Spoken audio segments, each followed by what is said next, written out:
सावित्रीबाई यांचा जन्म, बालपण आणि विवाह.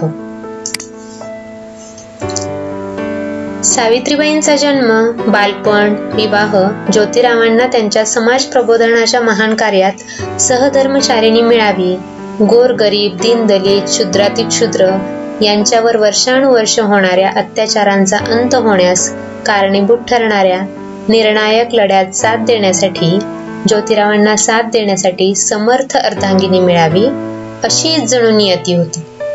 त्यासाठीच सातारा जिल्ह्यातील खंडाळा तालुक्यातील नायगाव या गावी खंडोजी पाटील आणि लक्ष्मीबाई पाटील या दाम्पत्याच्या पोटी 3 जानेवारी 1831 रोजी एका तेजस्वी कन्येचा जन्म झाला. तीच थोर, तेजस्विनी, क्रांतिज्योती, ज्ञानज्योती सावित्रीबाई फुले. नायगाव हे गाव पुणे बेंगलोर महामार्गावरच्या पुण्यापासून 32 किलोमीटर अंतरावर असलेल्या शिरवळ गावापासून 3 किलोमीटर अंतरावर आहे. नायगावच्या दक्षिणेस जवळच काळूबाईचा डोंगर असून त्याला मांढर देवीचा डोंगर असेही म्हणतात. या ठिकाणी दरवर्षी मोठी जत्रा भरते. लाखो भाविक या जत्रेला भक्तिभावाने हजेरी लावतात. नायगाव हे एक निसर्गरम्य खेडेगाव होते. त्या गावात प्रामुख्याने शेती केली जायची. गावात श्री भैरवनाथ, अंबामाता आणि भवानी मातेची मंदिरे आहेत. दरवर्षी गावात श्री भैरवनाथाची मोठी जत्रा भरते. ती वैशाख शुद्ध चतुर्थीला असते. जत्रेत हजारो भक्तिभाविक त्या काळी सहभागी व्हायचे. आजही ती परंपरा कायम आहे. नायगाव हे गाव ऐतिहासिक आणि धार्मिक दृष्ट्या संपन्न आहे. गावाला निसर्गाचे सुंदर वरदान लाभले आहे. नायगावचे सरपंच खंडोजी पाटील हे होते. खंडोजी पाटलांचे घराणे पंचक्रोशीतील नामांकित घराणे होते. गावात त्यांना मोठा मान होता. असे म्हटले जाते की खंडोजी रावांचे पूर्वज 13व्या शतकात होऊन गेलेल्या देवगिरीचा राजा रामदेव यांच्या दरबारात मानाच्या जागेवर कार्यरत होते. कालांतराने मोगलांचे साम्राज्य वाढल्यामुळे देवगिरीचे राज्य खालसा झाले. परिणामी दरबारातील मानकरी 10 दिशांना पांगले आहे. वेगवेगळ्या गावात जाऊन राहिले. खंडोजी पाटलांचे पूर्वजही नायगावला येऊन स्थायिक झाले. ते माळी समाजाचे होते. नेवासे हे त्यांचे आडनाव. पण त्यांना गावच्या पाटीलकीचा सन्मान मिळाला होता. त्यामुळे पाटील हेच पुढे त्यांचे आडनाव झाले. नेवासे पाटलांचं घराणं पराक्रमी होतं. पेशवाईच्या काळातही त्यांनी पराक्रम गाजवल्याची नोंद इतिहासात आढळते. त्यांना जसा पाटीलकीचा मान मिळाला होता तसा इनामदारीचाही सन्मानही मिळाला होता. खंडोजी पाटलांनी आपल्या घराण्याचा वारसा समर्थपणे पुढे चालवला होता. ते करारी पण न्यायप्रिय होते. अडल्या नडल्यांना मदत करण्याचा त्यांचा स्वभाव होता. घरात चांगले संस्कार होते. मुबलक शेतीवाडी होती. बागा होत्या. खंडोजी पाटलांच्या घरी कशाचीही काही कमतरता नव्हती. धनधान्याची विपुलता होती. खंडोजी पाटील विशाल मनाचे होते. दयाळू होते. सर्वांना सांभाळून घेण्याची त्यांची वृत्ती होती. त्यांच्या स्वभावाला आणि व्यक्तिमत्वाला साजेशी अशीच पत्नी त्यांना मिळाली होती. लक्ष्मीबाईंनी त्यांचा संसार छान सांभाळला होता. धार्मिक वृत्तीच्या लक्ष्मीबाईंना सर्वांचा लळा होता. कुणाच्याही मदतीला धावून जाण्याचा त्यांचा स्वभाव होता. त्या उदार होत्या. खंडोजी पाटील आणि लक्ष्मीबाईंच्या संसारवेलीवर 4 सुंदर फुले उमलली होती. 3 मुलगे आणि 1 मुलगी त्यांना होती. मोठा मुलगा, त्याचं नाव सिधूजी. त्यानंतर सावित्री. सावित्रीच्या नंतर सखाराम आणि श्रीपती ही लहान भावंडे होती. सावित्रीचा जन्म झाल्यावर घरात अवघा आनंदी आनंद झाला होता. खंडोजी पाटलांचा आनंद तर गगनात मावत नव्हता. सावित्री उंच, बांधेसूद, दिसायला खूप गोरीपाण होती. सारे जण तिला पटकन उचलून घेत असत. बालपणापासूनच ती खूप खेळकर होती. ती सर्वांना आवडे. सावित्री जसजशी मोठी होऊ लागली तसतसे तिच्या अंगचे गुण हळूहळू प्रकट होऊ लागले. निसर्गाबद्दल तिला बालपणापासूनच ओढ होती. 7-8 वर्षांची झाल्यापासून ती आपल्या पित्याबरोबर शेतमाळ्यात जाऊ लागली. भोवतालच्या निसर्गात रमू लागली. सावित्री बालपणापासूनच चाणाक्ष बुद्धीची होती. तिच्या मैत्रिणींबरोबर खेळत असताना तिचा मनमिळाऊ व प्रेमळ स्वभाव दिसून येई. भांडण तंटा तिला आवडत नसे. ती मुक्या प्राण्यावर दया दाखवत असे. परोपकार करणे तिच्या मूलतः स्वभावातच होते. बालपणापासूनच सावित्रीला कामाची सवय होती. ती काटक असल्यामुळे कष्टाला कंटाळत नसे. उलट ती आवडीने घरातली आणि शेतातली कष्टाची कामे करत असे. आपल्याच नव्हे तर दुसऱ्याच्या कष्टाचीही तिला जाण होती. शेतमळ्यात राबणाऱ्या कष्टकऱ्याचा ती सन्मान करायची. त्यांना मदत करायला ती नेहमी तत्पर असायची. त्यामुळे सावित्री सर्वांची लाडकी होती. ती सर्वांना हवीहवीशी वाटे. सारे जण तिची काळजी घेत असत. अन्यायाची सावित्रीला खूप चीड होती. हा गुण बालपणापासूनच सावित्रीच्या ठायी दिसून आला होता. तिचा हाच गुण तिच्या भावी आयुष्यात फारच मोलाचा ठरला. तो जुना काळ होता. त्या काळी मुलामुलींची लग्ने लहानपणीच होत असत. समाजात बालविवाहाची प्रथा पूर्वापार असल्याने ती सर्वमान्य होती. नायगावचे सरपंच खंडोजीराव पाटील तरी त्याला अपवाद कसे असतील. सावित्री 7-8 वर्षांची झाल्यावर खंडोजी पाटलांना लेकीच्या लग्नाचा विचार सतावू लागला. आपली लाडकी लेक कुठे द्यावी याचा ते नित्य विचार करू लागले. त्या काळी गरीब, श्रीमंत, मध्यमवर्गीय सर्व समाजात ही प्रथा होती. लग्न म्हटले की 3-4 दिवसांचा सोहळा असे. लग्नात गावकरी सहभागी होत. कुटुंबाच्या आर्थिक परिस्थितीनुसार देणे घेणे ठरत असते. नवऱ्या मुलाच्या कुटुंबियांचा योग्य तो मानपान करावा लागत असे. प्रत्येक समाजानुसार लग्नाच्या रीती होत्या. प्रथेनुसार तिखट व गोड जेवण दिलं जाई. एखाद्या घरात लग्नाच्या दृष्टीने उपवर मुलगी आहे असे लक्षात आल्यावर मुलीला स्थळे सांगून येत. त्यातून अनुरूप स्थळ बघून लग्ने ठरत असत. सावित्रीसाठी वेगवेगळी स्थळे येऊ लागली. खंडोजी पाटलांचे घराणे नामांकित. सावित्री 7-8 वर्षांची झाली तेव्हा ती उपवर झाल्याचे बघून प्रतिष्ठित असल्यामुळे त्यांच्या तोलामोलाची स्थळे सावित्रीसाठी येऊ लागली. पण त्यापैकी कोणते स्थळ खंडोजी पाटलांना पसंत पडत नसे. काही मुलं लक्ष्मीबाईंना आवडली होती पण खंडोजी पाटलांना ती आवडली नव्हती. आपल्या लाडक्या सावित्रीला योग्य अशाच मुलाला देण्याची इच्छा होती. सावित्री जात्याच हुशार, कष्टाळू आणि सर्व गुणसंपन्न अशीच होती. त्यामुळे तिच्या लग्नाबद्दल अत्यंत विचारपूर्वक निर्णय घ्यायचे त्यांनी ठरवले होते. घाई गडबडीत सोयरी जुळवण्याची त्यांची अजिबात इच्छा नव्हती.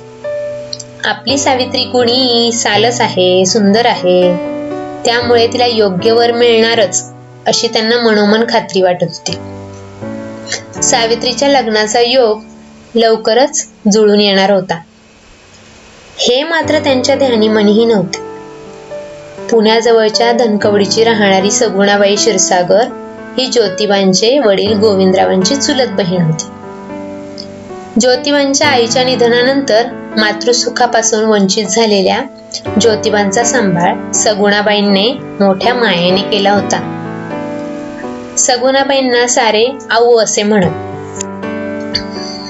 आऊच्या मायेच्या सावलीतच ज्योती वाढत होता. ज्योतिबा हुशार आहे, अभ्यासात त्याची प्रगती तर आहेच, पण त्यांची बुद्धिमत्ता प्रखर आहे. बालवयातच त्याचे विचार प्रगत आहेत याची तिला जाणीव होती. आऊ ही अत्यंत संस्कारक्षम विचार असणारी थोर स्त्री होती. तिचे शिक्षण जरी कमी झालेले असले तरी ती सखोल विचार करणारी, दूरदृष्टीची, बुद्धिमान स्त्री होती. आपल्या विचारांमुळे ती भविष्याचा वेध घेऊ शकत होती. तसा तिने घेतलाही होता.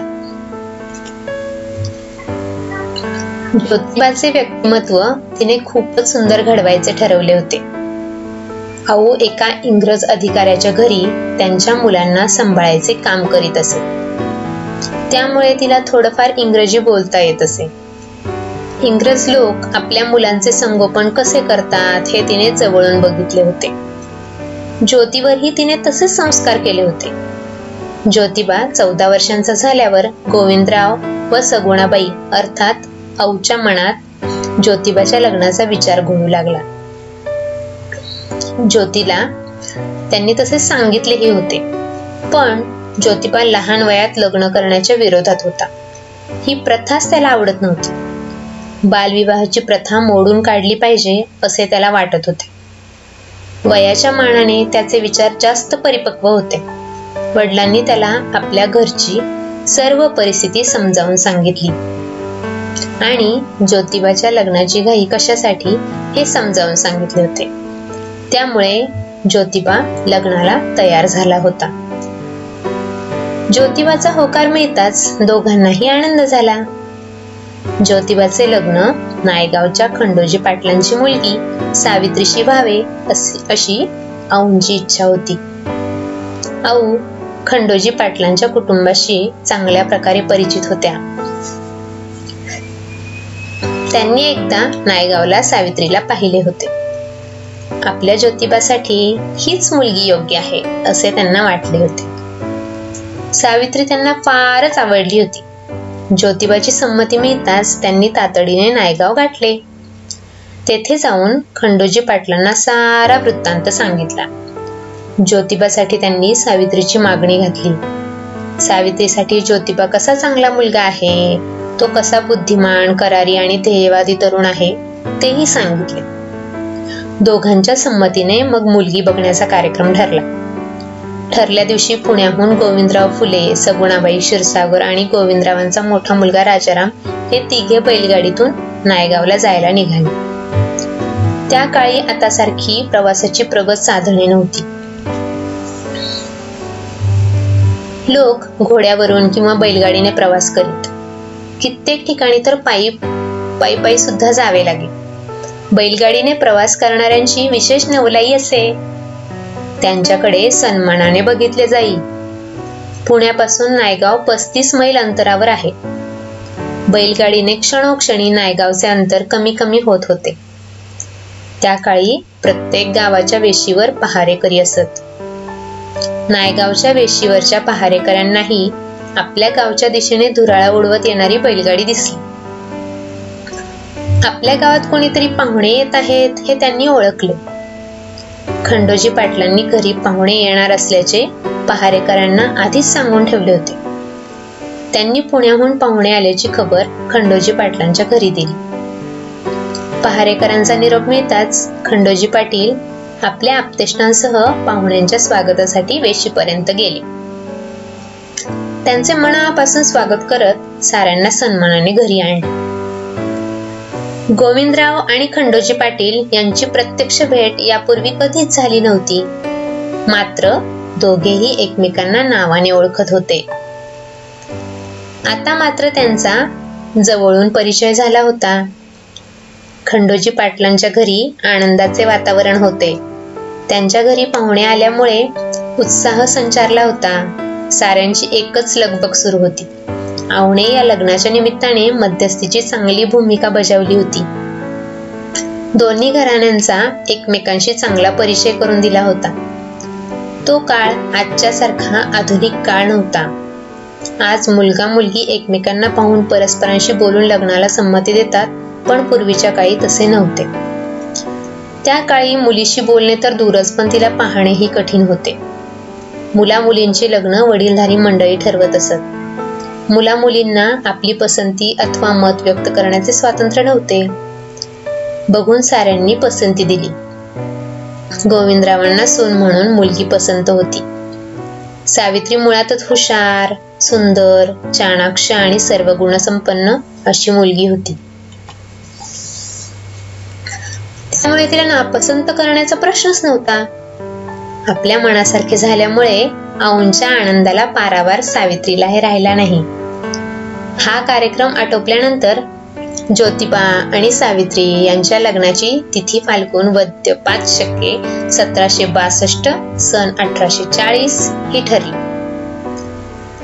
त्यानंतर दोन्हीकडे लग्नाची जोरदार तयारी सुरू झाली. दोघांनी आपल्या नातेवाईकांचे मानपान आपापले करावे असे ठरल्यामुळे देण्या घेण्याचा प्रश्नच नव्हता. समाजाच्या रीतिरिवाजानुसार 3-4 दिवस लग्न सोहळा चालला. नायगावला तर नुसते उत्साहाचे उधाण आले होते. सारा गावच लग्नाच्या तयारीला लागला होता. पाहुण्यांच्या स्वागतासाठी सारा गाव सजला होता. 13 वर्षांचा ज्योतिबा आणि 9 वर्षांची सावित्री नवरदेव नवरी बनले होते. नवरदेवाची मिरवणूक वाजत गाजत गावभर निघाली होती. गोविंदरावांचे नातलग वराडी होऊन आले होते, तर खंडोजीरावांचे गावकरी आप्तेष्ट बहुसंख्येने लग्नात सहभागी झाले होते. खंडोजीराव पाटील आणि गोविंदराव व्याही झाले होते. दोन्ही घराण्यांमध्ये ऋणानुबंध स्थापित झाले होते. दोघांच्याही घरामध्ये आनंद मावत नव्हता. आऊंच्या मनासारखे सारे घडून आले होते. या लग्न सोहळ्याला सारा गाव साक्षीला होता.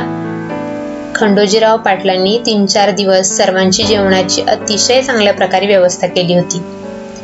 वराडींचा योग्य तो मानपान केला होता. त्यापुढे सारेजण समाधानी होते.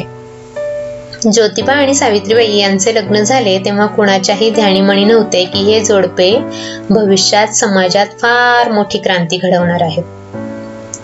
गोरगरिबांचे हे जोडपे अश्रू पुसणार आहे. समाजाला एक नवी दिशा दाखवणार आहे.